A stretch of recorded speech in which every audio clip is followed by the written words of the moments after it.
Kata Thawban, kana Rasulullah idan sarafa min salatihi istaghfara thalathan. Nabi SAW apabila selesai semayang beristighfar sebanyak 3 kali. Astaghfirullah, astaghfirullah, astaghfirullah. Pada zahir ni, inilah juga yang disebut oleh Al-Imam Al-Auza'i. Dia kata macam mana? Astaghfirullah, astaghfirullah, astaghfirullah 3 kali. Adakah astaghfirullahalazim, astaghfirullahalazim, astaghfirullahalazim? Kalau astaghfirullahalazim pun termasuk dalam istighfar ini. Cuma Al-Auza'i pada pendapat dia kekal dengan astaghfirullah. Nas ini sebut beristighfar 3 kali.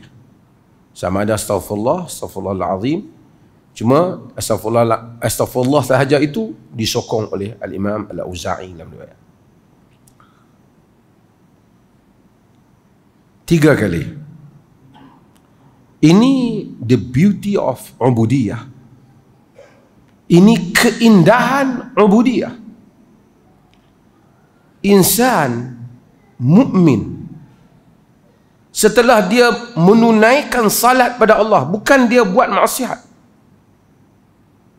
dia beri salam, selesaikan tugasan, sama ada salat yang difardukan oleh Allah kepadanya ataupun salat sunat nafilah,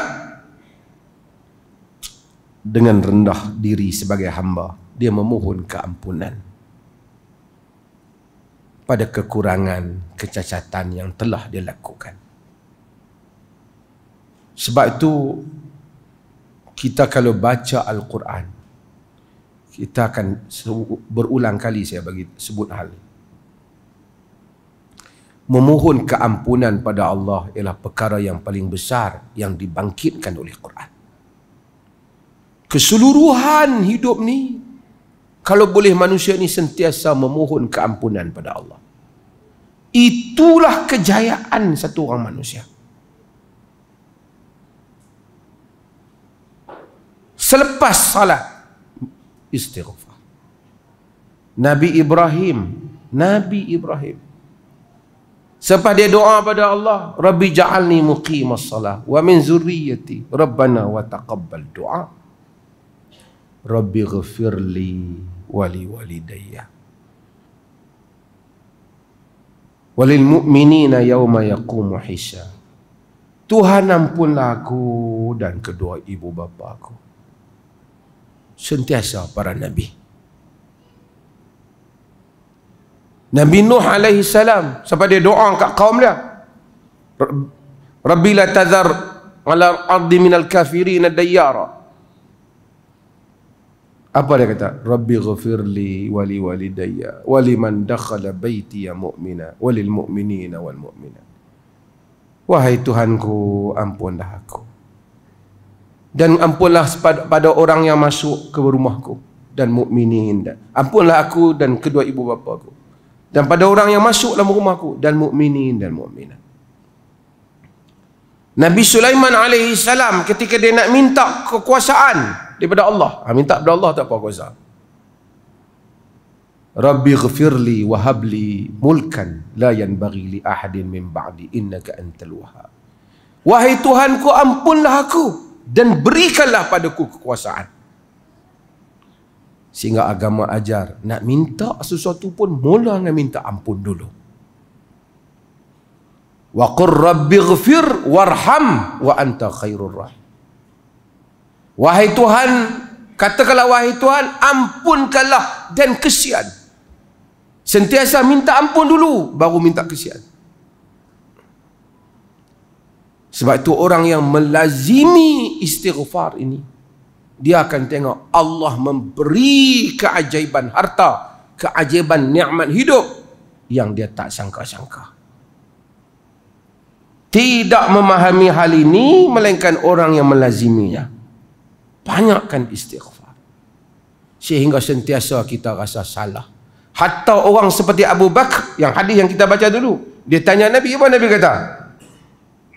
Rabbi inni zalamtu nafsi zalman kathiran wa la yaghfiru dhunuba illa anta faghfirli maghfiratan min indak.